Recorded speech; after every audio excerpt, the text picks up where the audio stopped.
സല്ലല്ലാഹു അലൈഹി വസല്ലം മരിക്കുന്നവരെ ഈ സലാത്തിനെ പറയാനും അത് ചൊല്ലാനും അതിന്റെ ലഹരിയിൽ ജീവിക്കാനും ഞങ്ങൾക്ക് തൗഫീഖ് ചെയ്യണേ അല്ലാഹ്. മരിച്ചു പോകുമ്പോ ഈ ലോകത്ത് എന്ത് വിട്ടേച്ചു പോയി എന്ന ഇവന്റെ ജീവിതത്തിന്റെ ചോദ്യത്തിനൊരു ദൃഷ്ടാന്തമാക്കിയിട്ട് ഇതിനെ സ്ഥാപിക്കണമേ റബ്ബേ. അതിനുവേണ്ടിയുള്ള മഹത്വത്തെ ഉൾക്കൊള്ളാൻ ശ്രമിച്ചിട്ടും അവിടുത്തെ തിരുവ്യക്തിത്വത്തിന്റെ അളമത്തിനെ, വലിപ്പത്തെ, മഹാത്മ്യത്തെ ഉൾക്കൊള്ളാൻ ശ്രമിച്ചിട്ടും അത് പ്രചരിപ്പിക്കാൻ പാടുപെട്ടിട്ടും അതിനെ വിയർപ്പാക്കി, രക്തമാക്കി, കരളാക്കി, ചോരയാക്കി, ഹൃദയമാക്കി, ഹൃദയത്തിന്റെ ഉരുക്കമാക്കി, നെഞ്ചിന്റെ താപമാക്കി, മദീനയുടെ പച്ചക്കുബ്ബ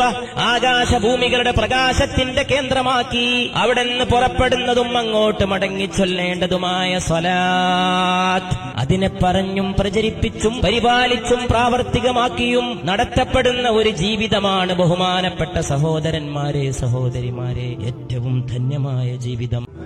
ആ മദീന കണ്ടവരാർക്കും ആശ തീർന്നില്ല, ആസവീധം ചെന്ന് സലാം പറഞ്ഞ മടുത്തില്ല, മദ്ഹ് പാടി പാടി എന്റെ പൂതി തീർന്നില്ല, മാനിഹീങ്ങളെ കൽബിലെന്നും അങ്ങല്ലാതില്ല, തിരുപാദം കൊണ്ട മണലിൽ